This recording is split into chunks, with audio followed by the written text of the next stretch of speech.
So our first question is, does racism or unconscious bias exist in religions or in Christianity and Christian history? Let me begin with a story. A few years ago, when our family was living in Oman in the Middle East, we were attending the large international church. It was led by an English minister. And at the beginning of the service one day, he announced that a princess, a member of the ruling royal family, would be attending the service this morning, so we should be ready for her. This was a unique event, had never happened before. After the first hymn and during the announcements, the back door opened and in walked a lady completely dressed in black from head to toe, as was the local dress, but she was covered in gold. She had an exquisite gold headband hanging over her face, and we couldn't see her face. She had an elaborate necklace that was covering her chest and a multitude of gold bangles, each going from her wrist halfway up her arm. And as she glided in, the church went silent, and all we could hear was the chink, chink, chink of the gold touching together. The minister addressed her as Your Royal Highness, and he thanked her for honouring our meeting with her presence, and then asked the ushers to show her to a seat in the front row. And she was shown that seat, and she sat down, and the announcements continued. Then the back door opened again, and in walked a man. This man was obviously a Pakistani. He wore a shalwar kameez, the baggy shirt and trousers, and it was obvious that he was one of the low-paid Asian labourers in the country. His clothes were filthy, he had a grubby turban on, wrapped around his face, which we couldn't see, and he was carrying his only tool of trade, which is a wooden stick broom, which was used for cleaning toilets.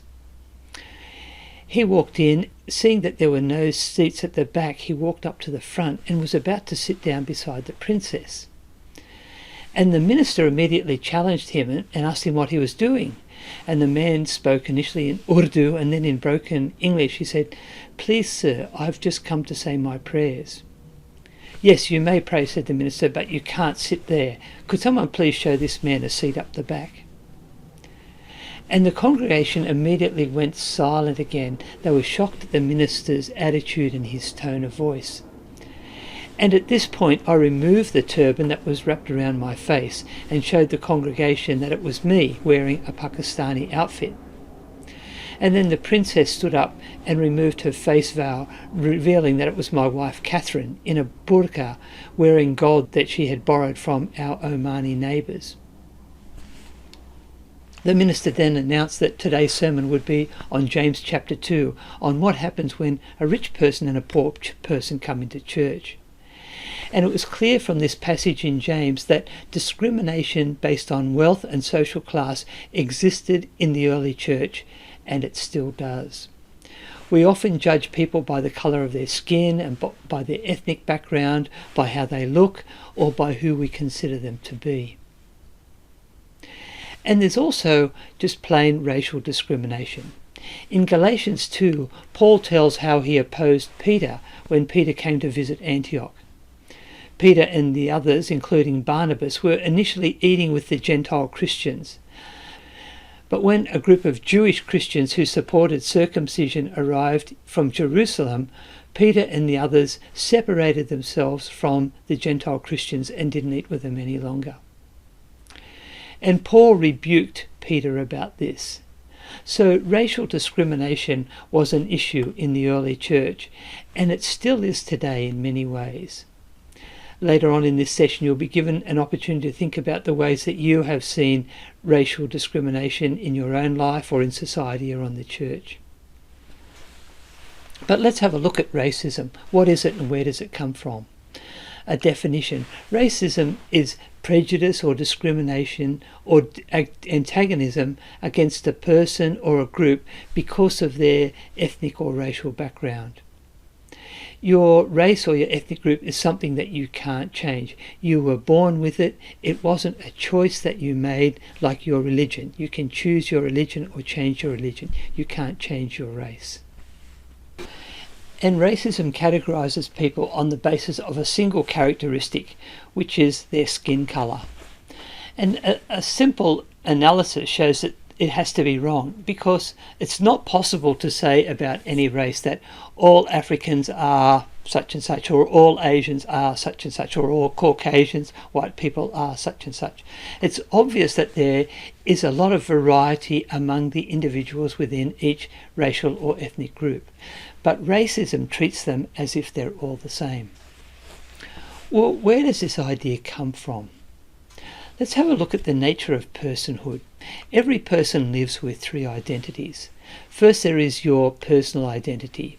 When you're a child, you realise that you're different, you're unique, you're not like everyone else, because there's things that you like and things that you don't like, things that you want to do, things that you don't want to do, and you discriminate yourself from everybody else. That's part of your personal identity.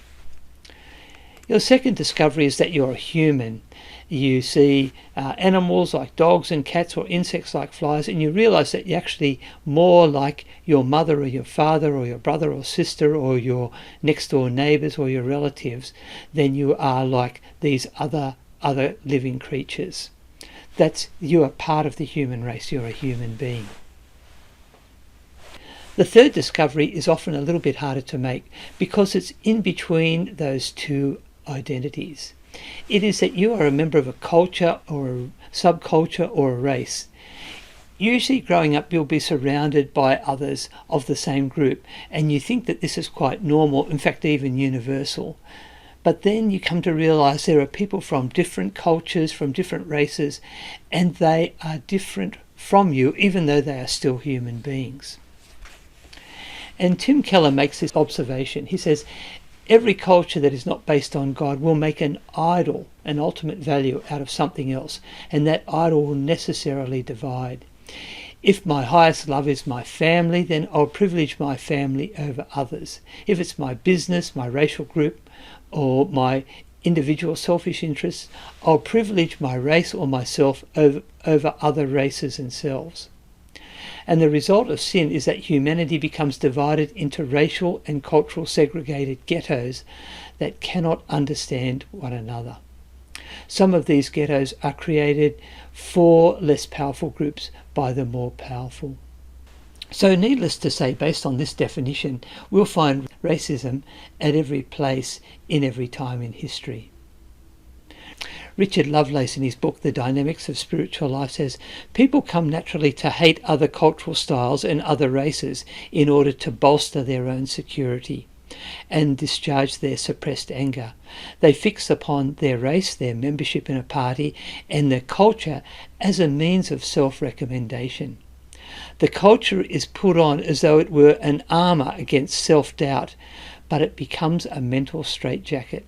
It cleaves to the flesh and can never be removed except through a comprehensive faith in the saving work of Christ.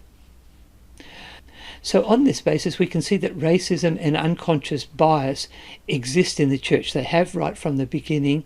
They still do today. We find them in every religion. We find them in every place and at every time in history. Should it be like this? I don't think so.